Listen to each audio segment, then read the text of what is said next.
Buenas tardes nuevamente.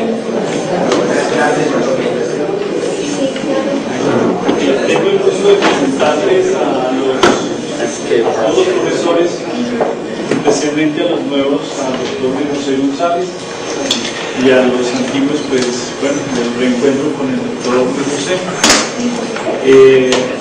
Bienvenido de nuevo a su casa, doctor José, siéntese por estar en la casa. Y bueno, al doctor José pues lo invité en esta ocasión para hablar sobre la historia del agua, porque él ha sido una de las personas, o fue la persona que ideó, montó, ejecutó, planeó, desarrolló, dirigió y controló, colaboró y sirvió mucho en este proyecto de educación abierta y a distancia. A él se le debe que hayamos llegado a distintos rincones también de Colombia, junto con el padre Sabalza. Y bueno, no quiero decirles más nada, sino que sea la voz de él y la historia, y obviamente toda esa parte de la proyección que podemos nosotros tener a partir de la historia que él nos cuente sobre la UBA, sobre lo que fue la Universidad Abierta de Distancia. En esa época era el CEP, Centro de Educación a Distancia. Entonces, yo los dejo en compañía del doctor José González. Yo me ausento porque tengo otro proyecto con los colegios dominicanos, entonces, pero yo estoy pendiente de toda esta desarrollo. Entonces, bueno, los dejo con el doctor José González. Gracias.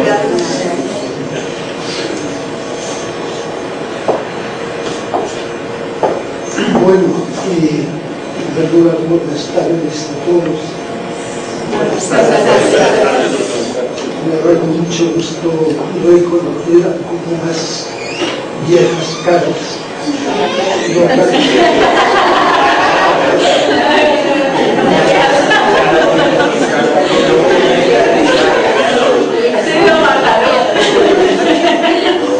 Con las palabras como quieran. Para mí el caro es caro, el cariño. Y para aquellos ángeles y aquellas, esto de aquella y aquello no van a disculpar, pero yo pertenezco a una cultura en que aquello se engloba a todos, entonces no se vaya a sentir mal a las mujeres cuando utilizo el masculino, no es por virilidad, sino es por facilidad y por dignidad. Entonces, para todas y todos, pues, las caras nuevas. Me encanta estar acá, no me siento muy a gusto, eso sí les soy sincero, porque es una situación un poco extraña que le invitan a uno, un amigo, para que venga a hablar de la historia de aquella época, los comienzos de la UAT, la primera etapa de lo que luego sería la UAT. ¿Por qué incómoda? Pues porque no sé de qué hablar, ¿no? Porque cuando uno pasa de los 60 años, pues hablar de uno mismo es como de aire. Se ponen ustedes con las personas mayores y hay que escaparse para que dejen de dar vista a la lata con la misma cantaleta, contando las mismas anécdotas y las mismas historias. En ese sentido, pues yo no quisiera caer en contar anécdotas, historias, porque pues creo que no es la ocasión para eso, pero vamos en buena salud y bienvenida, sino que quisiera como encontrar aquellos puntos en este sentido, pues los antiguos que en aquella época con los que pude colaborar, pues me ayudan orientando un poco, diciéndome ese cuento ya no vamos a ver, entonces cambio el tema, pues lo agradeceré. Yo creo que cuando uno, cuando uno va a hacer una mirada histórica, retrospectiva, lógicamente puede situarse como dos ambientes diferentes. Uno en un ambiente de recordar para reinterpretar, analizar, sacar mejor los aspectos positivos que pudo haber y ver cómo eso nos puede ayudar a mejorar, a cambiar, a reorientar. Y otra puede ser pues un poco la anecdótica para quienes no estuvieron no estuvieron presentes en esa etapa, pues para que conozcan detalles que les pueden resultar interesantes. Entonces esas dos situaciones pues son las que me tensionan un poco mentalmente porque no sé en cuál ponerme. Entonces nos están, si no sé, unos 15-20 minutos trato de hacer un esquema histórico y a partir de ahí pues hacemos un conversatorio de preguntas y respuestas o inquietudes que yo pueda, no sé, aportar un poco más pertinentemente. El tema de la educación a distancia, cómo surgió en la Universidad de Santo Tomás, pues surgió en un momento en el que de educación a distancia únicamente se conocía, diríamos, en el primer mundo, lo que era Europa, Rusia, Estados Unidos, o sea, los países más desarrollados que tenían ya algunas décadas, varios de esos países, de haber construido o creado las universidades a distancia, Open University en Inglaterra o la UNED en España, etc. Entonces estas universidades a distancia, pues sí, a todo el mundo descrestaban, por así decir, aquí estábamos en el tercer mundo, pero pues prácticamente nadie se metía en ese cuento o creía que podía ser pertinente para aquí porque suponía un desarrollo tecnológico, tener recursos, etcétera, etcétera. Sin embargo, el ICFES en aquellos años 73, si mal no recuerdo, pues con el interés de parte del gobierno de aquella época de empezar a introducir la educación a distancia también acá, envió una comisión de expertos que hicieron un recorrido por distintas universidades europeas y al llegar aquí presentaron un informe del recorrido. Es a través de ese informe pues algunos empezamos a enterarnos de cerca de lo que era la educación a distancia y que podría ser interesante. Y surgieron concretamente aquí en la Universidad de Santo Tomás algunas inquietudes, una muy concreta que era un programa de licenciatura en Educación y Ciencias Religiosas, que era una licenciatura sobre todo para sacerdotes, religiosas, comunidades que eran maestros y querían obtener el título de licenciatura. Esa licenciatura se venía ofreciendo presencialmente, pero tenía un problema que cada año, llevaba 4 o 5 años de existencia, en el año 74 más o menos,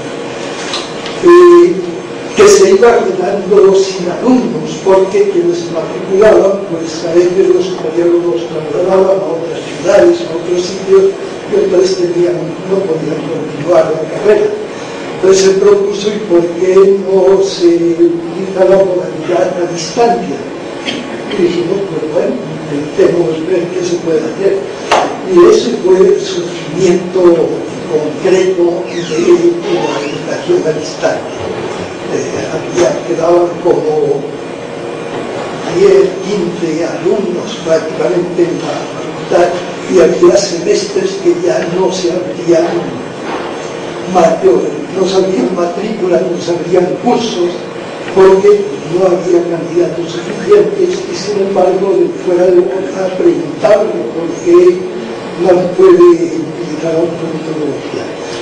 Así se empezó a pensar en esa metodología, se diseñó el currículo, pues, las herramientas y la metodología pobre que podíamos tener un grupo de 10, 15 profesores más o menos bien motivados, pero que no teníamos mayor capacitación tampoco para hacer esas adaptaciones. Entonces, primer punto, digamos, de reflexión a tener en cuenta de un rasgo que va a tener una personalidad de la educación a distancia aquí en esta institución, pues que fundamentalmente la caracterización, así, de la modalidad a distancia, metodología a distancia, fue el cambio del profesor presencial por el libro, por la guía, el módulo que decíamos. En consecuencia, pues, ¿qué había que hacer para abrir el programa en la metodología a distancia y ofrecerlo a gente que estudiara en otras ciudades? Pues ponerse a escribir rápido los módulos o las guías de aquellas asignaturas o materias, la comunicación que tenía, del primer semestre o del segundo semestre, y una vez que estuviesen, pues empezar a enviarlos a los estudiantes. Así surge la educación a distancia. Pues visto desde hoy aquí atrás, diríamos que esto es una gran pobreza, no porque mis metodologías me había experto en todas las cosas, sino que nos tocaba a cada uno con las uñas hacer lo que queríamos. A mí concretamente, pues me tocó salir por ahí a distintas imprentas, porque la universidad es un poco más, que en ese momento no tenía imprentas, no tenía una máquina chiquita de escritorio para sacar hojas muy copiadas. Entonces me tocó salir debajo del brazo con materiales que escribían los profesores, capítulos, y buscar imprentas donde se fuesen haciendo esas guías, se fuesen imprimiendo, pero ni siquiera como libros, porque no nos sentíamos capaces de hacer un libro en 6 meses, sino como capítulos. Entonces se hacían capítulos y esos capítulos se enviaban, y estos capítulos se metían dentro de una especie de cajita de cartón desplegable, y se le enviaba al estudiante, y ahí estaba, no sé si los antiguos la recordarán, la famosa flecha roja que se decía de la educación a distancia, decía filosofía a distancia, y debajo ponía el título, metodología de investigación, o libros históricos del Antiguo Testamento, o ética, o antropología, lo que fuera. Ya cuando se vio que el sistema de enviar pues, hojas sueltas, capítulos sueltos, por correo en aquella época, y con todas las deficiencias que podía tener el correo físico, no el correo virtual de ahora, el correo físico en aquella época, pues dijeron, no, hay que guardar los primeros libros y enviarlos, porque escribía un alumno de Bucaramanga diciendo que el tercer capítulo no le ha llegado, entonces ¿cómo presenta el examen? Claro, no hay manera, volver a enviar el capítulo, pero el segundo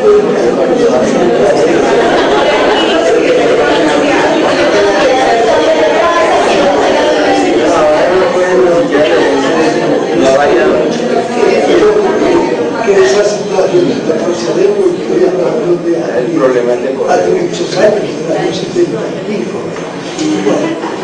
Entonces, en ese informe del que usted habla aquí en el gobierno sobre educación, sobre estudio, ¿es lo que fue en el 75 o en qué fue? 74, más o menos, 73, 74 se pasó ese informe.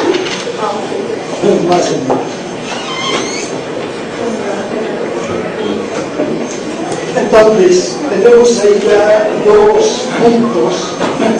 El punto que hace referencia a metodología de la educación a distancia, pues para nosotros en aquel momento fue inventar la educación a distancia como podíamos. O simplemente cuando se hizo el estudio, entre comillas, de factibilidad, entre comillas, de las charlas tomando café, de si eso funcionará o no, y si qué dice el indicador, todo lo que no dice, si lo aprueba o no lo aprueba, es un estudio de factibilidad. Entonces, en el estudio de factibilidad esperábamos que al menos hubiera 20 estudiantes religiosos, religiosas, que se matricularon en tiempo, y con eso ya puede ser rentable este esfuerzo, por lo menos no se cierra esa facultad, ese programa. Y se matricularon en enero de ese año, del año 75, se matricularon 120 religiosos de distintas partes de Colombia. Entonces, claro, para nosotros, pues eso fue ya un éxito, un logro. Eso fue el programa que abrieron, y en ese primer programa que abrieron, el primer cooperación fue de 5 años. La primera promoción, 114, exactamente, ese fue el arranque. Ya una vez que estaban matriculados 114 estudiantes, pues lógicamente ya hubo que ponerle seriedad a lo que era simplemente un ensayo. Entonces ahí sí ya hubo que hacer reuniones, ya hubo que presionar a los profesores para que cada uno escribiese y escribiese rápido y ponernos a corregir, ir a las impresas, etc. Y la bola, por así decirlo, bien pequeñita, pues empezó a crecer el número de estudiantes hasta los que el éxito en que estuvo, o a qué se debió también, pues a que era el primer programa de educación superior completo, o sea, como programa que se ofrecía en la metodología de distancia aquí en Colombia. Había habido cursos de educación a distancia, por ejemplo, en la Universidad de Antioquia, de Medellín, la Universidad Javeriana tenía también unos cursos para escalafón o capacitación de profesores, etcétera, que se hacían a distancia.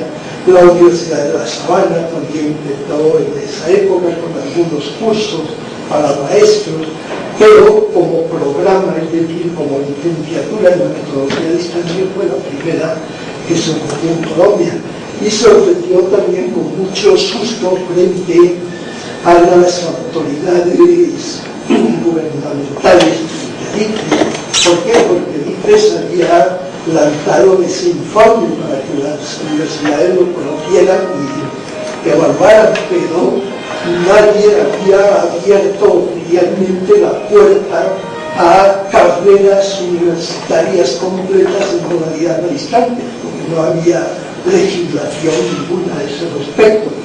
Entonces, de tumbo en tumbo y de semestre en semestre, pues se fue haciendo, se fue organizando, fue avanzando los estudiantes hasta que de pronto pues ya fue un hecho completo que la Universidad Santo Tomás estaba ofreciendo esa carrera de distancia. ¿Y cómo se van a graduar? Y decíamos, bueno, decía en 3 años ya estará resuelto ese tema, ya el ICFES o el gobierno habrá legislado, ¿no? Mientras tanto avancemos. ¿Cuánto tiempo tardaron en consolidar ese primer programa? 4 años, porque dura un programa, porque la única adaptación, como dije antes, el tipo metodológico fue cambiar el profesor por el módulo, ¿no? Y los profesores pues hacer un poco de tutores. Y luego se diseñaron estrategias poco a poco, como fue, qué sé yo, los seminarios, decíamos, que se iban haciendo en aquellos sitios donde había un grupo de estudiantes que justificaba el pasaje, el desplazamiento, pasajes mediáticos del profesor. Entonces, si en Bucaramanga había un grupo de 15 o 20, pues bueno, el profesor hacía un seminario con ellos y con eso había una cierta integración, ¿no? Un año, 2 años más tarde, más o menos, empezaron a crearse los famosos centros regionales. El primero, pues en Bucaramanga, que era sede de la Universidad Santo Tomás, otra sede pues, era lo más fácil tenerlo allá, luego Cali, y así poco a poco, de año en año, pues se iban abriendo 1, 2, 3 centros regionales en distintos sitios, hasta que pues, la población fue creciendo, y creció fundamentalmente cuando otro de los programas de las licenciaturas en filosofía presenciales que tenía la facultad de filosofía, que era licenciatura en filosofía y letras, pues se vio que podía también servirse de esa modalidad, de esa metodología, para elevar el número de estudiantes. Entonces empezó a ofrecer, eso ya fue como en el año 77, 78, o sea, 2, 3 años después, la licenciatura en filosofía y letras también a distancia. Eso hizo que aumentase ya el número de estudiantes porque tenía mayor aceptación, porque podía tener interés un público más amplio, ya no solamente profesores de religión en los colegios, sino también profesores de filosofía, profesores de literatura, profesores de español. Posteriormente, yo creo que eso ya fue como en los años 80, 81, por ahí, se abrieron otros 2 programas,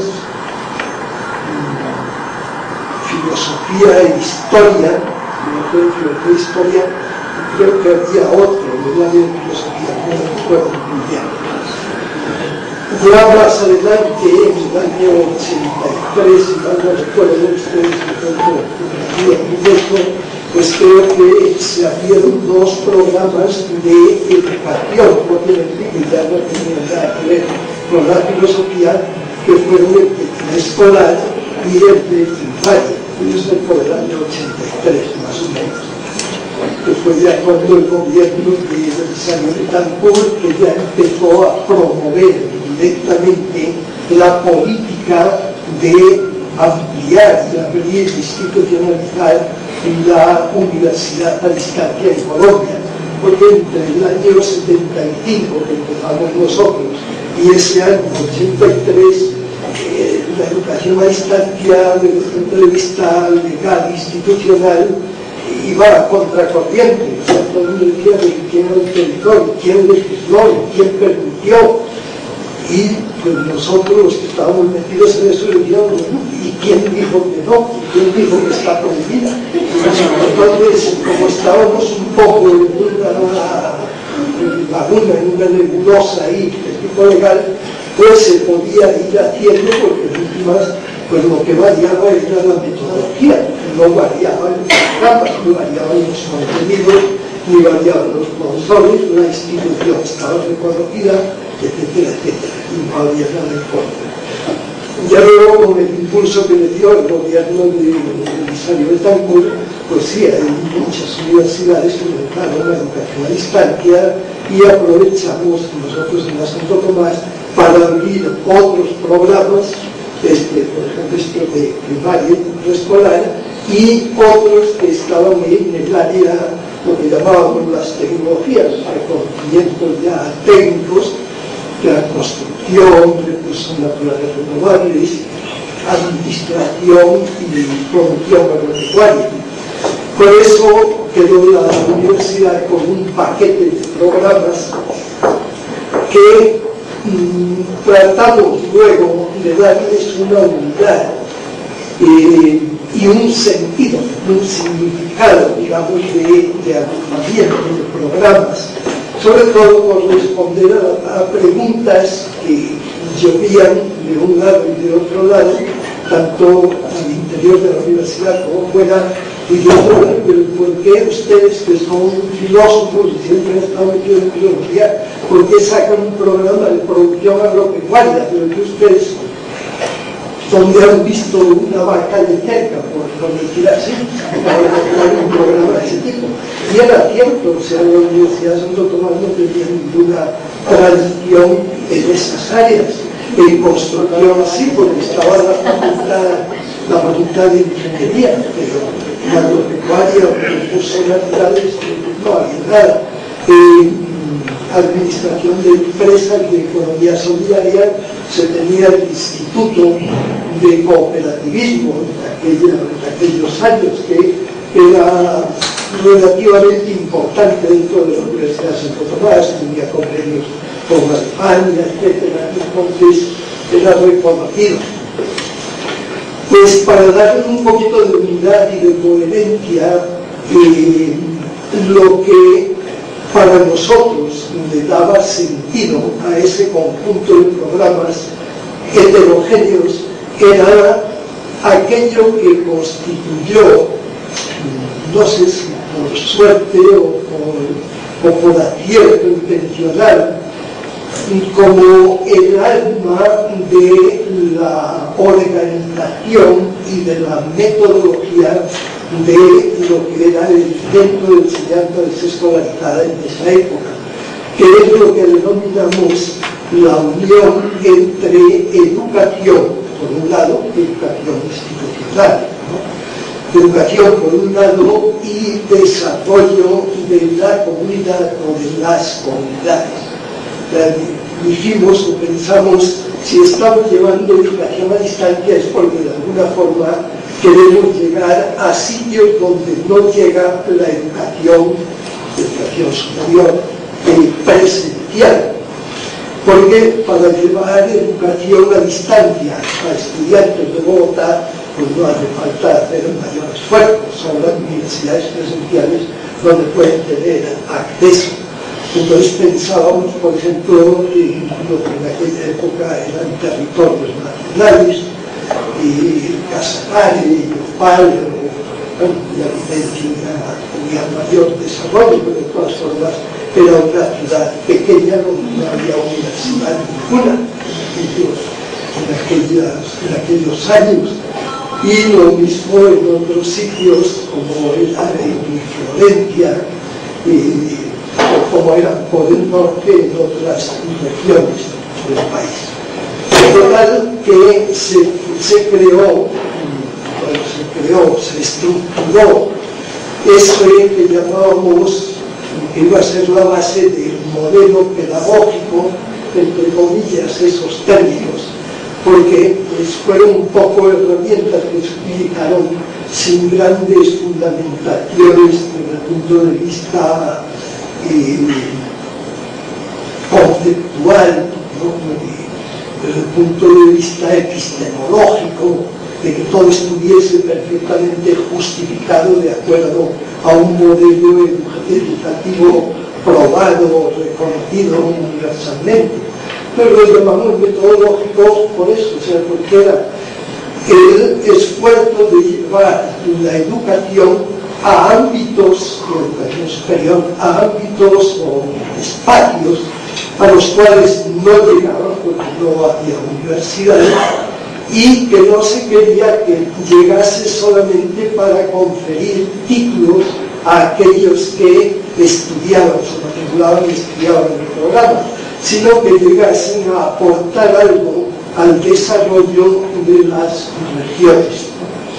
Y este fue una de las características que se trató de que estuviesen implementadas en todos y cada uno de los programas, tanto en filosofía, donde eso del desarrollo de la comunidad para Diego no tenía mucho que ver con el ambiente teórico en que se mueve, o el ritual de ideas en que se mueve el filósofo, como en aquellos otros programas, en el otro extremo, la agropecuaria, recursos naturales, donde el desarrollo de la comunidad pues sí se veía que podía tener una relación más directa, más inmediata con la estructura académica de los programas.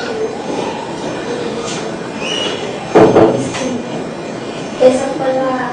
Bueno, yo a poner esos son los programas que se me ocurren. Tratando de entender para dónde iban ustedes y cuál era la visión que tenían de educación abierta a distancia, según lo que entender lo que ustedes querían hacer era unidad entre educación y desarrollo y llegar a las regiones más apartadas donde no podían tener, donde no pueden tener acceso a la educación presencial.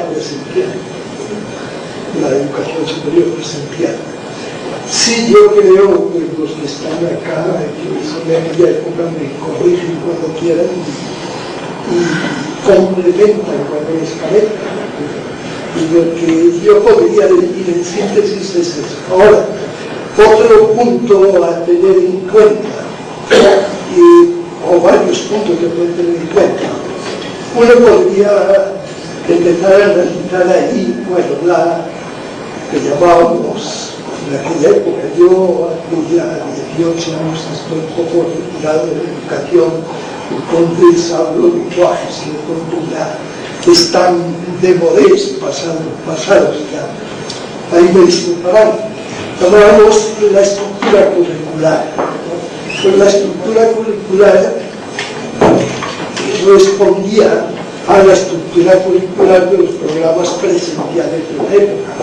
En ese sentido, ya en aquellos años, sobre todo hacia el año 83, con el desarrollo oficial de la educación a distancia, 85, ya se empezaba a distinguir, al menos intencionalmente o tendencialmente, entre educación a distancia y educación abierta. Hubo universidades, por ejemplo, en la Unisur de aquella época, ahora, que era la Universidad Abierta y a Distancia del Sur de Bogotá. Se creó así en el año 85, creo que fue, 84, 85. Entonces, esa universidad se presentaba como universidad abierta, con metodología abierta. En la práctica todos hacíamos lo mismo y todos nos defendíamos de la misma manera, pero algunos enfatizaban esto de la educación abierta, guiándose un poco más por la Open University inglesa, y otros que éramos un poquito más humildes, pues decíamos, no, nosotros no estamos ofreciendo universidad abierta porque entendíamos que ese adjetivo de abierto era bastante exigente, exigía flexibilidad, exigía adaptación, exigía que el estudiante fuese acomodando el programa, el currículo a sus propias necesidades, situaciones, vocación, etcétera, y a su propia problemática. Y nosotros no teníamos ni los recursos ni la capacidad en general para poder tener 10.000 estudiantes y poder dar un currículo abierto para que cada uno organice de acuerdo a su región, a su situación, a sus gustos, etcétera, y expectativas. Pues por eso digo, bueno, esto es educación a distancia, únicamente. Pero ya se daba esa tendencia, ese deseo de la educación abierta, por otra universidad que enfatizaba en esa línea en ese momento, que era la Universidad Javeriana. No puede entender bien el concepto a distancia y abierta, la diferencia. Abierto significa diverso y a distancia. Señor, la pregunta es importante porque, bueno, teóricamente es importante porque hay dos concepciones de lo que es ese nuevo horizonte que se hable en la década de los 70 a nivel universal en la educación superior. Educación a distancia, como su nombre indica, es superar la barrera de la distancia. Tenga en cuenta que en esa época no existe Internet. Hoy día el Internet puesto de distancia ya tiene poco sentido, pero en aquella época lo que era muy grande. Una persona que estuviese en Yopal, si en Yopal no hay universidad, pues no puede hacer educación superior, por mucho que quiera, no lo puede hacer. Entonces, eso es la distancia, cómo permitir, digamos, en términos de logros prácticos, matemáticos, cómo permitir que un maestro que está dictando clases en Arauca, pues pueda obtener su título universitario si no lo tienen y tienen que trabajar. Pues hay que superar esa distancia. Esa es universidad de distancia. Tenga en cuenta décadas atrás, desde finales del siglo XIX, comienzos del siglo XX, ya en Europa se había desarrollado la educación por correspondencia y la educación por radio, utilizando los sistemas de radio, pero fundamentalmente era por correspondencia, que son los medios de comunicación prácticos que había en aquella época. Pues bien, esta educación a distancia podemos decir que lo que hace es superar esos métodos y ese instrumental tan poco sofisticado que es la educación por correspondencia y sofisticarlo un poquito más y agilizarlo un poquito más. Agilizarlo en aquellos años, pues quería decir que en una época de invierno, como cualquiera que hemos tenido, pues se iba un camión con libros para el Yopal, para los estudiantes del Yopal, y se volcaba en el camino, pues ya era un problema para los estudiantes del Yopal, y a veces se perdía con paquetes de libros y a veces se perdieron paquetes de exámenes o de evaluaciones que venían para ser corregidas. Y todo eso pues era un trauma, era un problema porque no había que replantear, rehacer, volver a repetir un nuevo cuestionario, volverlo a enviar, volver a esperar, y los procesos sistematizados aquí con los computadores de calificaciones y demás, pues un trauma también porque no entraban las listas, no entraban los estudiantes, etc. Educación a distancia, educación abierta. Educación abierta es otra cosa. La educación abierta ya es un concepto que parte de que no toda educación superior, estamos refiriendo siempre a la educación superior, tiene por qué ser reglada por una estructura tipo camisa de cuerda, donde hay 50 asignaturas, están repartidas en 8 semestres, cada semestre hay que estudiar 4, 5, 6 asignaturas, unas son prerequisitos de otra, se va avanzando, y cuando uno completa ese cuadro de asignaturas aprobadas, se le da el título, y si le falta una, no se le da el título. Esa es la educación cerrada.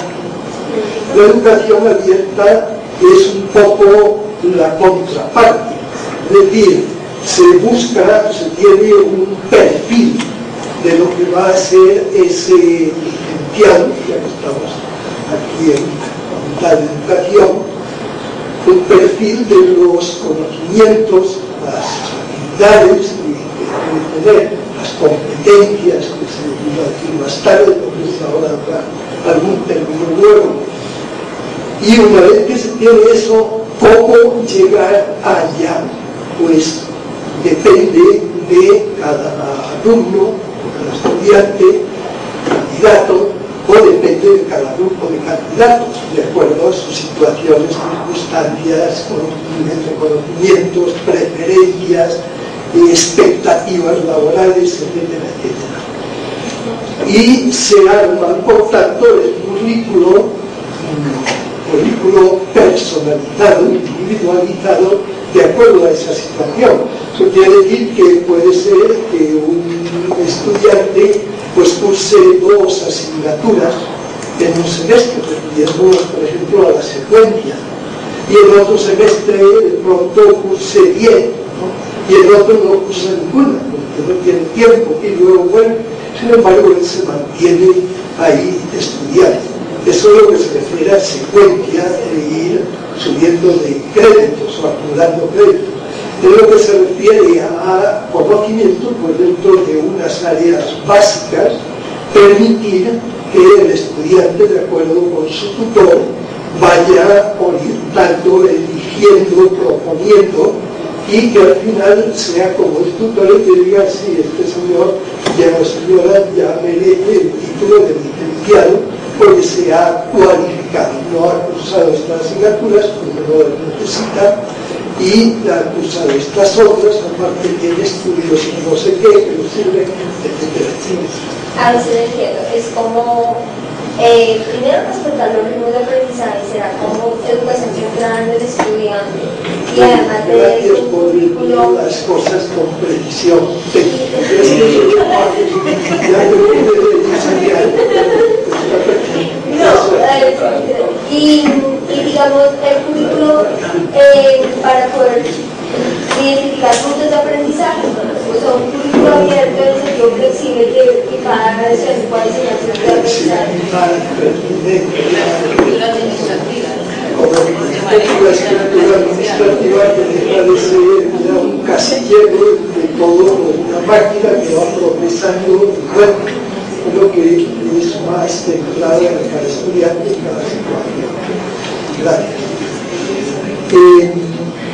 Aparte de eso, ya que estamos en contexto, pues da otro contexto que va muy unido a distancia y abierta, que es la educación virtual, que esto abrió también, eso fue un poquito más tarde, ya en los años 90, prácticamente 95, donde comenzaron a fortalecerse un poco algunas instituciones de educación superior que quisieron meterse directamente en educación virtual, ya no a distancia ni abierta, sino virtual.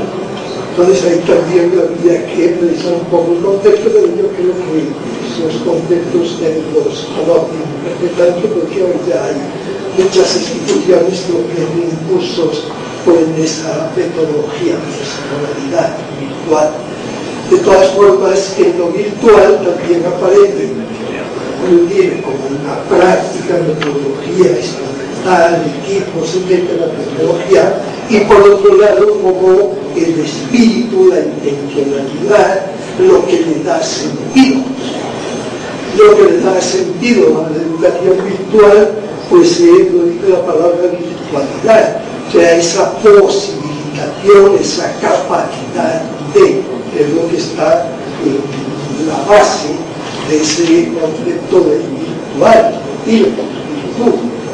Entonces la educación virtual pues es como la que está más en el ambiente abierto con nuevas tecnologías que permiten crear ambientes, que permiten una comunicación instantánea prácticamente entre tutor, estudiante, permite hacer conferencias en el tiempo, en el momento.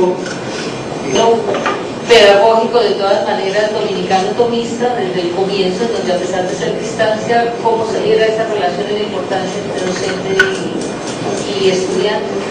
Porque creo que eso marcó la razón de ser contextualizada. Sabes tú más que yo de eso, porque tienes más experiencia que lo que yo tuve en ese campo.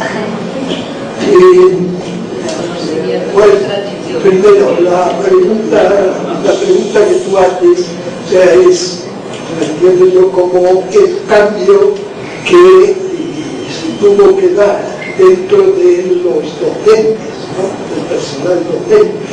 Por supuesto, eso fue difícil, en el primer momento muy difícil, ¿por qué? Pues porque todos éramos profesores de cátedra, de tiza y tablero, porque en aquella época era con tiza.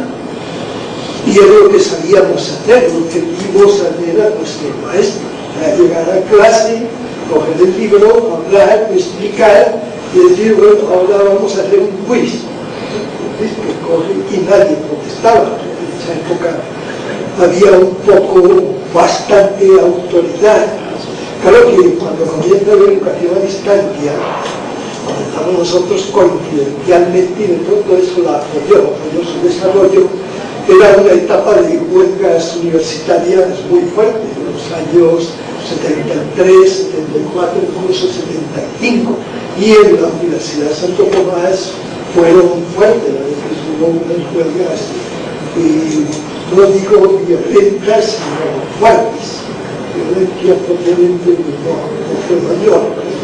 La última, yo estaba ya de decano de filosofía, como anécdota del paso curiosa, pues me tocó enfrentarme con los estudiantes. Yo tenía en ese momento 30 años y me tocó, supongo que había estudiantes tan viejos como yo en ese momento. Estaban haciendo una huelga en alguien en lo que ahora ya no existe, está tumbado, pero una capilla que había en esta sede, en el patio, donde luego fue biblioteca, y los estudiantes hacían ahí sus asambleas, pero a algunos un día se les ocurrió ir a hacer la asamblea en la biblioteca, en la sala de lectura. Entonces cuando llegaron a mí a decirme, oiga, que están haciendo ahí, eso es un peligro. Cuando fui para allá, y según entro, veo a uno de los dirigentes estudiantiles o líderes subido en una de las mesas de lectura, y unas mesas tenían vidrio o así, y todavía estaban por ahí. Y él ya subido alengando a toda la muchachada, a todos los compañeros, y yo ahí un verde, bueno, verde sí, porque siempre tuve bigote, pero me quedé mirando y le dije, oye, miren lo que quieran, o sea, hagan la huelga, hagan todo lo que quieran, pero por favor respeten este lugar que es una biblioteca. Y no sé si lo dije de alguna forma muy convincente o se sintieron aturdidos porque un verde se metiese allá, directivo de la universidad, en medio de la huelga, a llamarles a orden, que sí, se bajó y dijeron así, vámonos al patio, y le al patio. Pues bueno, esas eran unas de las huelgas de aquella época y paralizaban la universidad. Entonces eso ayudó también a fortalecer un poco estos procesos o esta metodología del nacionalista, a decir que es importante poder tener estas metodologías en la universidad. Pero bueno, eso como anécdota. A donde iba, o sea, decir que todos éramos profesores del tablero. Entonces teníamos que pasar y lo digo en la parte pragmática, no hablo del cambio de espíritu y de actitud, sino en la práctica. En la práctica, ¿qué significó? Significó pues que no teníamos que dar clase, que había profesores que cada vez tenían menos horas de clase presencial y que había más horas de estar sentados en un escritorio escribiendo libros o calificando evaluaciones o preparando evaluaciones.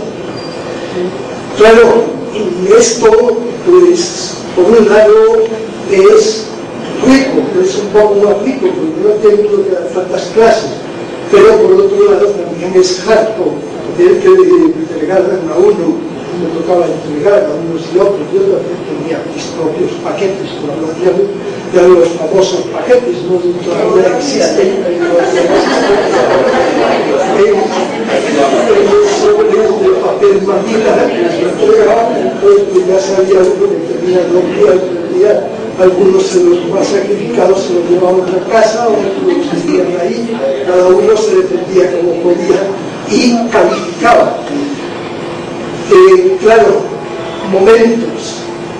un momento escribir, o sea, preparar el texto para el que le gusta escribir es sabroso. Entonces había profesores como lo recuerdan, Germán Martínez, Rondón, que está por aquí cerca, Januar Rubio, y otros, pues que sí, les gustaba, pues les gustaba escribir y bueno, que es sabroso, por lo menos el cuadro de tal clase. Ese es un momento, pero al mismo tiempo había profesores que no les gustaban o no tenían capacidad o no tenían experiencia de escribir y les resultaba sumamente duro eso. Sobre todo tener que armar 2 o 3 capítulos que los pasaran a revisión y que un colega o un directivo de fuera le dijera, hay que volver a corregir que esto tiene muchos errores. Y libros que costaron mucho sacarlos, libros que salieron muy buenos porque que eran de profesores escritores de altura, y otros pues, que salieron bastante mediocres. Pues ese es un punto, la escritura. Otro punto, preparar evaluaciones. Pues ya no es lo mismo el profesor que dicta en su clase que por la noche en la casa o media hora antes de llegar y le preguntas responde. Esta, escribe 4 preguntas, llega ya, las dicta y listo. Mirar para que no copie, que se puede vigilar, las recoger, llegar a su casa, calificar y entregar. No. A decir, tengo que armar una batería de preguntas en forma de test con 3 o 4 alternativas, la última que mete de 2 letras, A y T, etc. Pues que eso es harto para la mayoría de los profesores, por lo menos en lo que yo recuerdo, pues era hartísimo. Para mí el primero, a mí me tocaba la asignatura de ética, fue con la que me quedé. Y yo hacer una batería de preguntas, todavía tengo aquí algunos en el archivo. Por conciencia moral se entiende A, B, D. Y uno mismo decía que esto no funciona así. Entonces, claro, los profesores de filosofía más críticos decían, no, es que esto es para tecnologías o para tal, pero la filosofía no se puede encasillar en preguntas con respuestas de alternativa. A lo mejor tenían razón, pero había que hacerlo porque no sabíamos hacer otra cosa. Entonces ese es el segundo punto, el segundo momento de la actividad del profesor, aprender a proyectar un poco lo que tiene en su cabeza en forma de preguntas con respuestas múltiples. Aprender a evaluar a distancia. Sí. No, o sea, la distancia es mucho más que eso. No digamos nosotros que no éramos capaces de más, que nos habían preparado para más, pues lo único que sabíamos era eso. Y nosotros, el grupo, pues había uno, yo creo que no había 2, en el primer momento, profesores expertos en ese tipo de tecnología, llamábamos en aquella época, de tecnología educativa, que sabían cómo formular respuestas, preguntas, qué tipo de verbos se podían utilizar para formular objetivos, etc. No era Juan José San Catarrados, algunos lo recordarán de pronto. Y él es el que nos orientaba un poco, nos cuestionaba y nos ayudaba y nos devolvía si las cosas no estaban bien hechas. Entonces, segundo punto. Tercer punto, la calificación, ¿no? Lo que decíamos, la evaluación, que era una calificación numérica, simplemente cuantitativa. Entonces, pues trae 50 preguntas, haces todo 30, 3 sobre 5. Bueno, pasa el siguiente. Entonces, estaban las famosas cuadrículas esas, con los agujeritos, se los plantábamos encima de las plantillas, exacto, y funcionaba. Otro punto, tercer punto, cuarto punto, que ese sí era como más agradable y muy agradable, yo creo, para la mayoría de los profesores, el contacto personal con los estudiantes. El contacto personal con los estudiantes se daba en 3 momentos. Un momento era en la época de vacaciones escolares, julio, enero. Como la mayoría de los estudiantes eran maestros, pues es cuando tenían un poquito de tiempo para dedicarse a la universidad. Se programaban cursos de vacaciones, seminarios, en los cuales había un contacto más directo. Esto les permitía a ellos avanzar un crédito, ganar un crédito o 2, los que fueran. A veces se hacían congresos, así salió el famoso congreso de filosofía latinoamericana, que se hacía cada 2 años, al que venían muchos estudiantes del país. Entonces ese contacto pues era muy agradable porque permitía al profesor encontrarse con el estudiante de carne y hueso, dialogar, preguntar, etc. de esa relación presencial eran los seminarios que se hacían en los centros regionales. En determinadas fechas, aprovechando puentes, etc., que viajaban todos los profesores, daban allí su curso, su seminario, y ahí tenían contacto con aquellos estudiantes y los estudiantes de la nación con él. Entonces eran momentos bien interesantes, ¿no?, del programa. Y el otro momento, la tutoría presencial. Las tutorías pues eran más inmediatas en los centros regionales, donde había un coordinador y 4, 5, 10 tutores, dependiendo de los que fuesen necesarios, que dedicaban unas horas a orientar a los estudiantes. Era, por así decirlo, la parte de presencialidad que tenían los programas, fundamentalmente. Estas tutorías, pues, los profesores, digamos, de la sede central, maestros de la sede central, prácticamente no las atendían, a no ser algunos del centro regional de la Caja.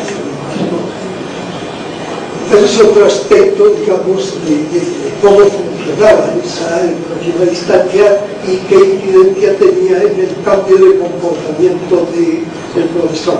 Pero yo creo que la mayoría, no sé si todos, no lo sé, de pronto todos, pues seguíamos siendo profesores presenciales. Simplemente que no teníamos alumnos y teníamos de alguna forma que enseñarnos por correspondencia o como fuera para relacionarnos con ellos. Aparte de que nadie tal vez era de tiempo completo y exclusivo en educación a distancia, sino que de una u otra forma, me refiero a los de filosofía, en los otros programas se podría darse. Los de filosofía pues teníamos nuestros cursos presenciales y por tanto pues mezclábamos las dos cosas y vivíamos dentro de la misma dinámica. Capacitación de profesores, preparación de profesores, pues eso ya fue un poco tardío, lo que yo recuerdo. O sea, yo creo que sobre todo se fue dando a partir del año 83, 85, pues ahí cada vez se iba buscando más esa capacitación de los profesores en las metodologías de educación a distancia. Al comienzo de forma muy simples y rudimentarias, pero que parece que por suerte se han conservado. Por ejemplo, esta reunión de los miércoles, me acuerdo que nos costó de ayuda el poder institucionalizarla, porque iba en contravía de todo el esquema administrativo de la universidad presencial.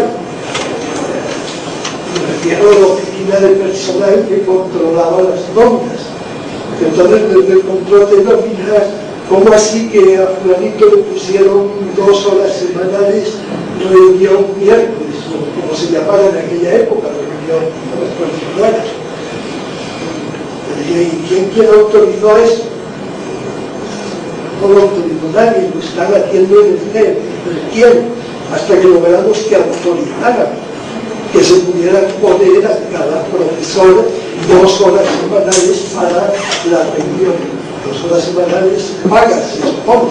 Sabes que por concreto pues eran 2 horas menos de cátedra y los de cátedra pues eran 2 horas que no tenían que estar. Creo que eso se ha mantenido, ¿no? Entonces, por una forma rudimentaria de empezar a decir hagamos equipo, capacitémonos un poco, hagamos charlas, revisemos programas, etcétera, etcétera. Había grupos sumamente curiosos que eran preescolar, de trabajo académico y demás. Otros pues, eran un poco menos curiosos, pero se hacían. Usted dijo que empezó en 114 el número de estudiantes en la universidad de lo que se recuerda, ¿cuál fue el número más alto que alcanzó a tener de estudiantes en la universidad? Pues ya cuando estuvieron los programas de posgrado, hubo algunos de la maestría filosofía latinoamericana, creo que llegábamos como a 12.000 más o menos, lo que yo recuerdo. A 12.000, y en esa época preescolar tenía 6.000 estudiantes. En esa época preescolar sí era súper numeroso. ¿Qué año más o menos? Pues el último año del año 93 es cuando yo ¿Cuándo empezaron con, digamos, la dinámica para entender los profesores, los profesores más o menos qué número de estudiantes se dan a su cargo? Por ejemplo, ¿cuántos profesores hay y qué promedio manejamos de estudiantes en cargo?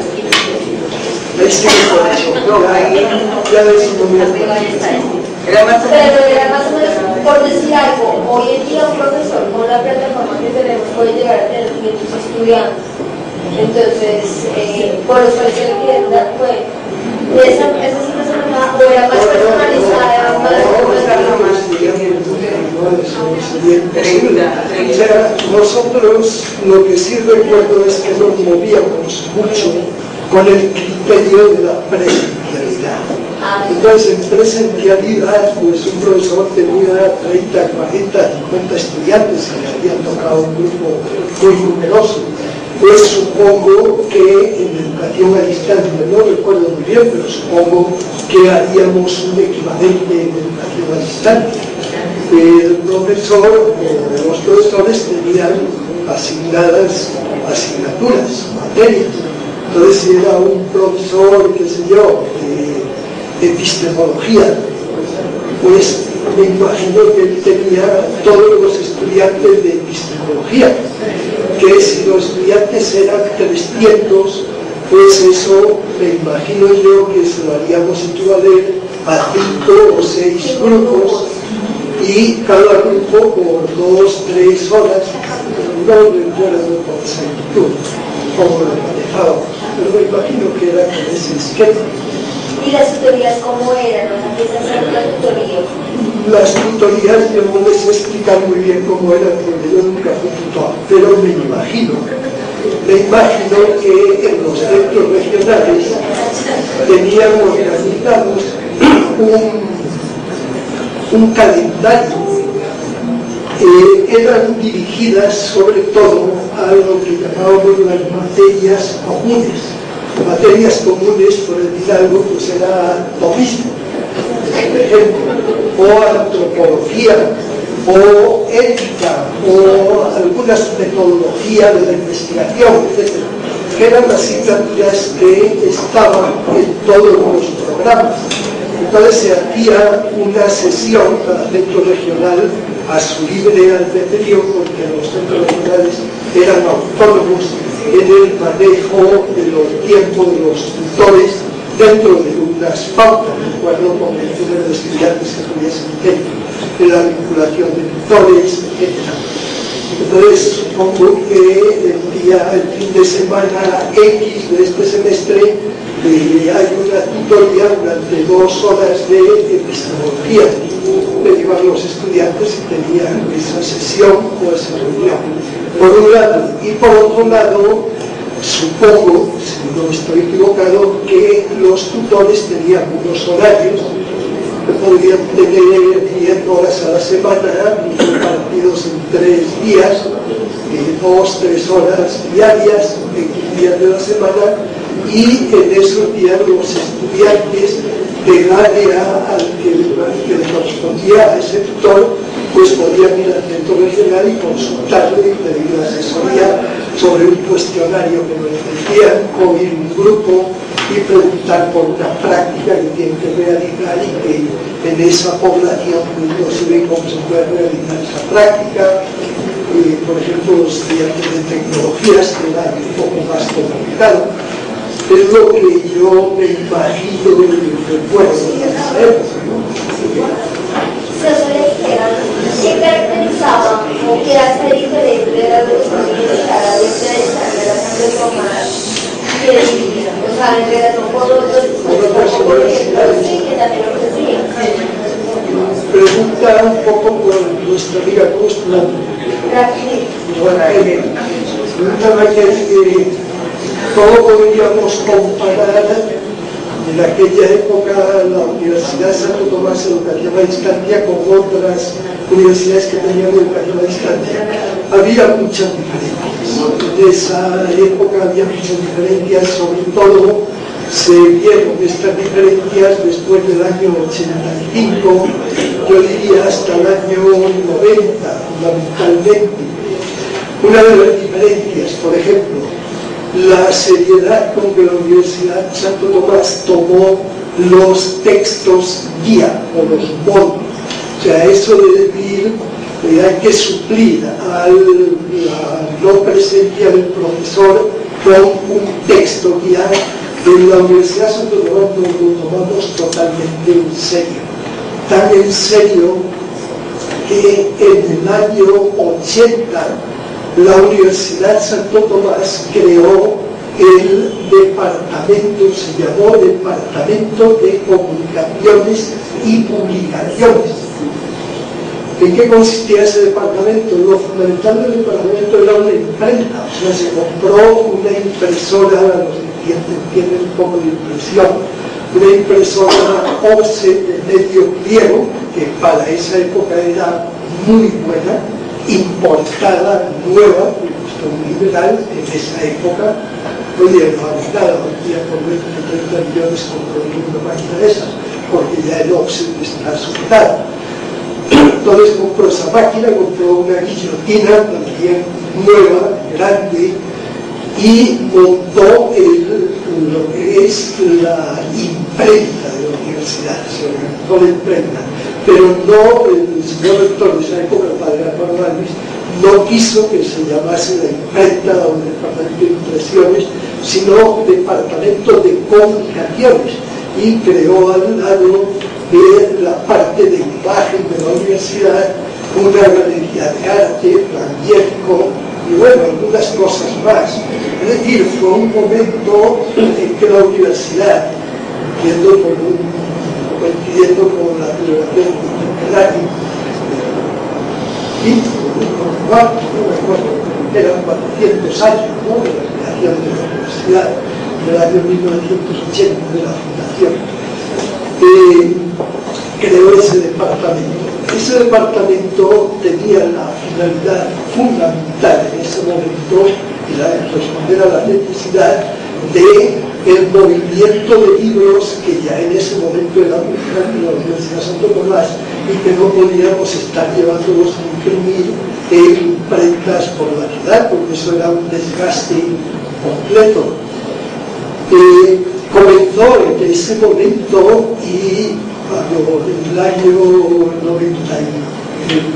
85, ya cuando entraron los otros programas, en primaria y preescolar, que de 1.000 y pico estudiantes se pasó a 6.000, 7.000 estudiantes, y eso seguía creciendo, pues lógicamente lo que le permitió a la universidad mantener una relativa, hay que ser prudentes en esto, con una relativa calidad académica. Sus programas fueron las publicaciones. O sea, la Universidad de Santo Tomás, a diferencia del resto de las universidades, con excepción de la UNAM, unos años más tarde, era la única que tenía una editorial nacional por la educación a distancia. Luego empezó la UNAM, en el año 85 fue avanzando, fue trabajando con el mismo esquema de los módulos también y de los centros regionales, y la UNAM llegó a un momento porque tenía, claro, un presupuesto mucho más grande que la Universidad de Santo Tomás para publicaciones, que pudo tener, creo yo, una editorial comparativamente igual, no sé si mejor, creo, por lo menos igual a la de la Universidad de Santo Tomás. Esas fueron las dos grandes universidades que movieron el tema de los libros. Otra diferencia que fue fundamental en la Universidad de Santo Tomás y que luego también se iba a equiparar a ella la Sur, fueron los centros regionales. O sea, la Universidad de Santo Tomás fue en lo que yo recuerdo, comparativamente la que mejor supo implementar en menos tiempo y con menores costos y menor desgaste centros regionales en muchas poblaciones del país. Cuando yo me retiré había 33, si mal no recuerdo. Ahora estoy viendo una hoja y creo que tengo 38 o algo así, no me impresión. Hay como 5 o 6 que yo no llegué a conocer. Entonces, esa fue también una diferencia. ¿Por qué razón? Porque cuando el gobierno de Isabel Tacún se implementó la educación a distancia, se trató de que todas las regiones y ojalá todas las ciudades tuviesen una universidad que ofreciese educación a distancia, fuese pública o fuese privada. Entonces, claro, había una diferencia ahí entre aquellas universidades con educación a distancia que estaban en ámbitos territoriales departamentales, por ejemplo la Universidad del Quindío, que abrió educación a distancia, y una universidad de Bogotá que tenían una proyección nacional, como podía ser la UNAD o podía ser la Universidad San Tomás. Entonces, al ser con proyección nacional, pues tenían que abrir centros regionales en todas partes. Mientras que una universidad como la de Quindío o la de Pamplona no necesitaba abrir centros regionales. Los abrieron luego, pero 2, 3, 4, relativamente pocos. ¿Qué otra diferencia yo podría indicar? Pero esa ya es apreciación subjetiva, yo puedo estar equivocado. Es el espíritu y la actitud que se movía dentro del ambiente dentro de la universidad a distancia. O sea, yo creo que en la Universidad Santo Tomás, en el Centro de Enseñanza Escolarizada, había una filosofía que trataba de impregnar a todos los programas, a todas las carreras, no en cuanto a filosofía en sentido curricular, académico o área de conocimiento, sino en cuanto a espíritu, actitud, proyecto, axiología, no sé, eso lo entiendo yo, o sea, sería como un espíritu que de alguna forma nos unía, nos integraba. Pero me refiero más a los programas de educación que a las tecnologías. Las tecnologías, de pronto yo las conocí menos, eran más pequeñas, en esa época estaban empezando, costaba más trabajo por todas las implicaciones que tenían las prácticas, el tipo de conocimientos que se manejaban, etc. Pero en el otro ámbito, en las licenciaturas, yo creo que había como un cierto espíritu unido que permitía también, no sé, como diría yo, como disculpar cantidad de errores y de limitantes que se daban en el funcionamiento de los programas. Cuando antes yo decía una calidad, un nivel de calidad relativo, pues quiero decir que teníamos muchas limitaciones, y si hubiera tiempo para contar anécdotas, bueno, había cantidad de ellas que reflejaban todas esas situaciones que vivíamos.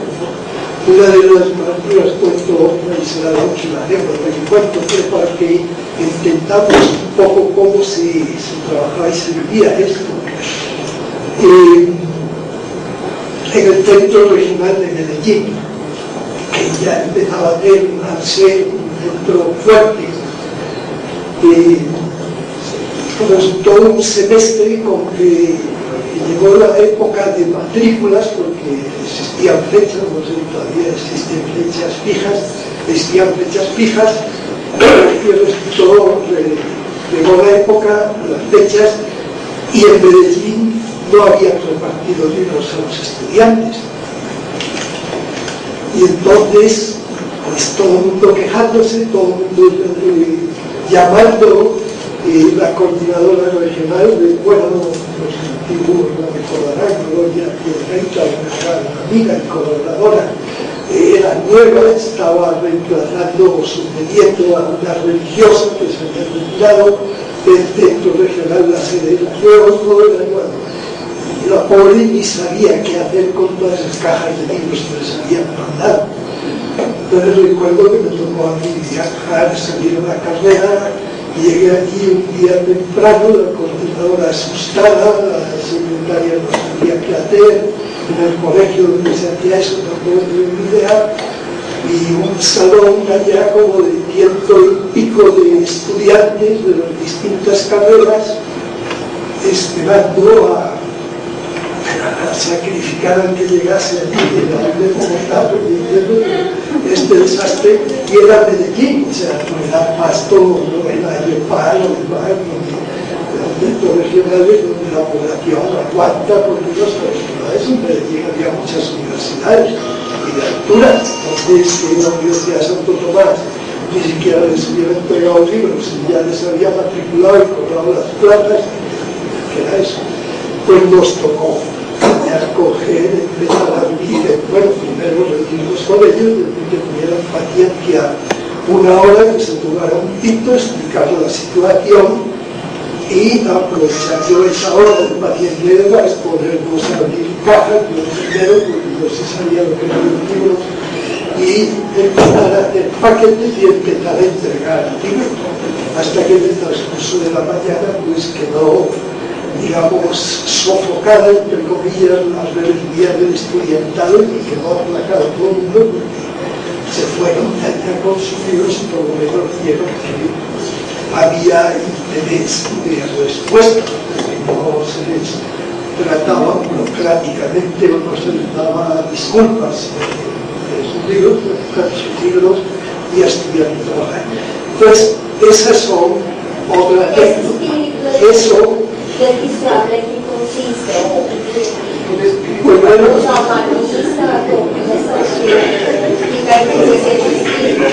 esa es una buena pregunta, pero la respuesta a esa pregunta daría para una tarde para estar hablando, porque es un poco complejo. O sea, no es simplemente el espíritu de la universidad, porque eso es algo técnico, la universidad de todo. No es únicamente la filosofía de tomar de estilo cristiano tal, porque eso también da para todo lo que quiera, corta, larga, justo del consumidor. No es el grupo humano y el calor humano solo del grupo del profesor, pero también es eso. Es una serie de factores, digamos, que es un poquito lo que algunos escritores del siglo XIX, comienzos del XX, Champigny, por ejemplo, de Francia, planteaban cuando comparaban o relacionaban dos puntos de tensión entre dos extremos, lo que es la política y lo que es la mística. La mística es un espíritu que mueve voluntades. Cuando hay un líder nato en un grupo, en una comunidad, pues él mueve, organiza, llama a la gente, le colabora, van, hacen, deshacen, se repite, atienden, nos quedan con paciencia, repiten, vámonos, pues van, etc. Si hay una comunidad en la que no hay un liderazgo y no hay un objetivo que todos lo tengan en común, pues es muy difícil, cada uno da golpes por su lado y no funciona. Entonces, eso es la mística en una universidad privada, no digo las seculares, lo mismo de la Javeriana o de la Sabana, etc. Yo me imagino que mística, entre paréntesis, de la Universidad de la Sabana, pues habrán superado esta crisis de la inundación de 20 días. Pues me imagino que todos los rectores, hasta el último estudiante, han apoyado y nadie ha hecho una huelga porque se inundó la universidad y hemos perdido las horas de clase, ¿no? Todo el mundo apoya como puede y aguanta, ¿no? Eso un poquito es la mística. mística. En una universidad pública pues es más difícil. Claro que en una universidad pública hay diferentes ideologías, diferentes bandos, corrientes, etc. Entonces eso es la mística. En el otro lado está la política. La política, como es los ejemplos, esa es más bien la estrategia para tener un poder. Entonces ahí es donde interviene otro tipo de cosas, como es la figura de quedar bien, es la amistad con el rector, con el hidalgo, la burocracia, es el desentenderse y decir, por eso es culpa del coordinador de allá que no se hagan las cosas, quítenlo.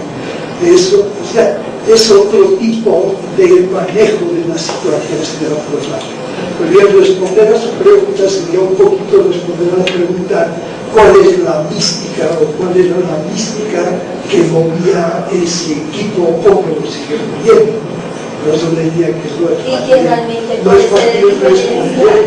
Que pueda estar ahí lo que usted dice de diferencial, que es lo que realmente la gente reconoce a mí en casa, los demás que no lo ven en otros sí, pero identificarlo es muy difícil. Haría falta unas cuantas horas por ahí precisando para lograr identificarlo, porque eso es el resultado de un conjunto de elementos y ese resultado ya no es fácil de aprender. Bueno, yo no sé cómo el tiempo ya se acabó el tiempo, pues levantamos la sesión, si no se acabó, pues ahora en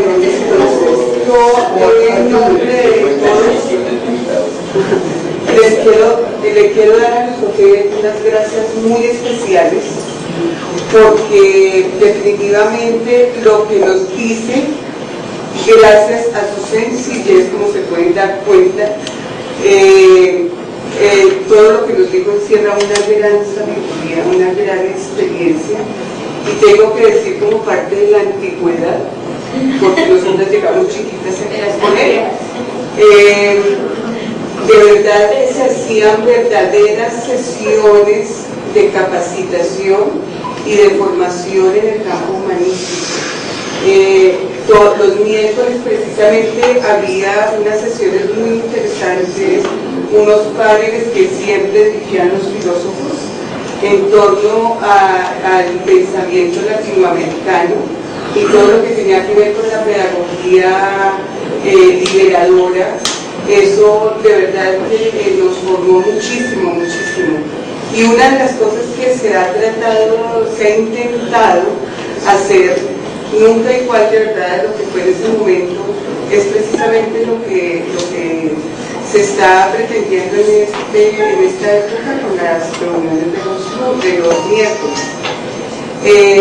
Hemos tenido acá pues varias personas que han hecho trayectoria en la universidad, precisamente Eudor estuvo aquí hace 15 días, el padre Pedro también, contándonos la historia desde otra perspectiva, desde la comunidad, y creo que eso pues también a todos nos ha servido mucho, a unos para recordar y afianzar, y pues en este momento hay muchos profesores nuevos con mucho interés, y eso ayuda precisamente a contextualizar la institución y a contextualizar la filosofía de la universidad.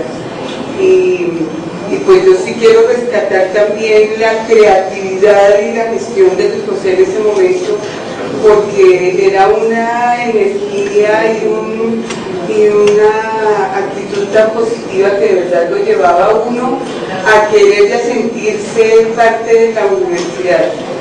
Yo siento mucho orgullo de pensar en que el fundador del CET en ese momento esté aquí con nosotros y nos esté contando todas esas cosas que aparentemente anecdóticas, pero que encierran un gran concepto filosófico y humano que es muy importante para nosotros. Entonces, pues el decano me pidió el favor que hablara en nombre de todos, y ojalá pues nos puedas acompañar en otros momentos a otras charlas y poder seguir profundizando. Yo quisiera robarles un minuto para hacer una revisión y no es por modestia o por voluntad. Yo creo que cuando se utiliza ese término, lo mismo antes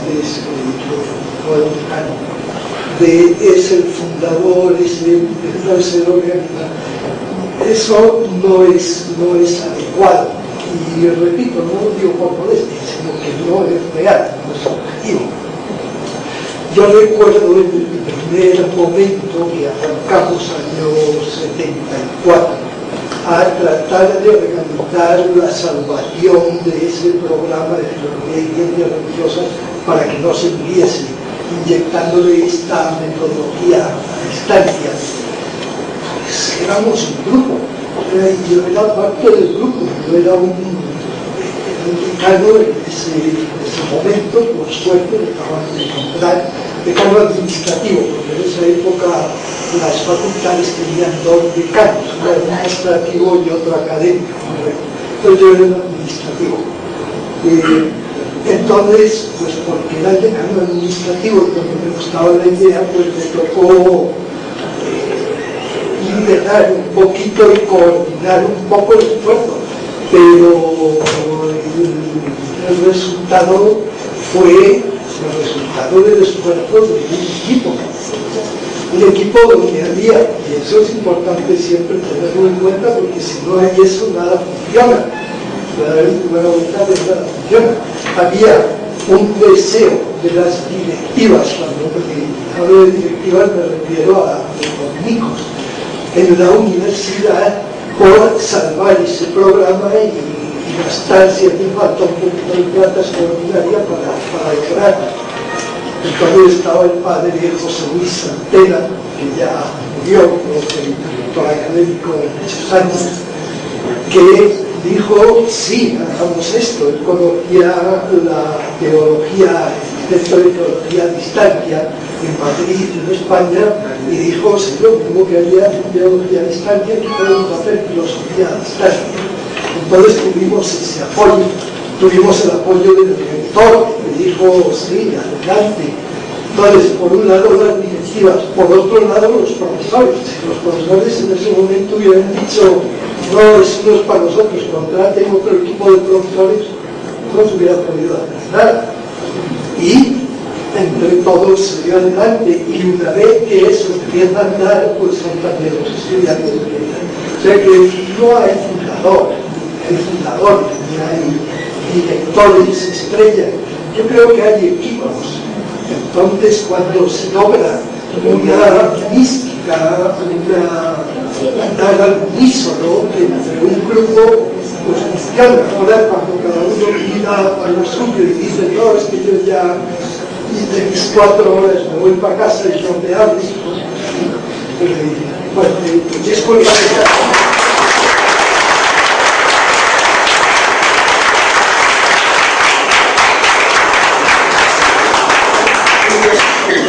Para todas un beso que se lo voy a dar.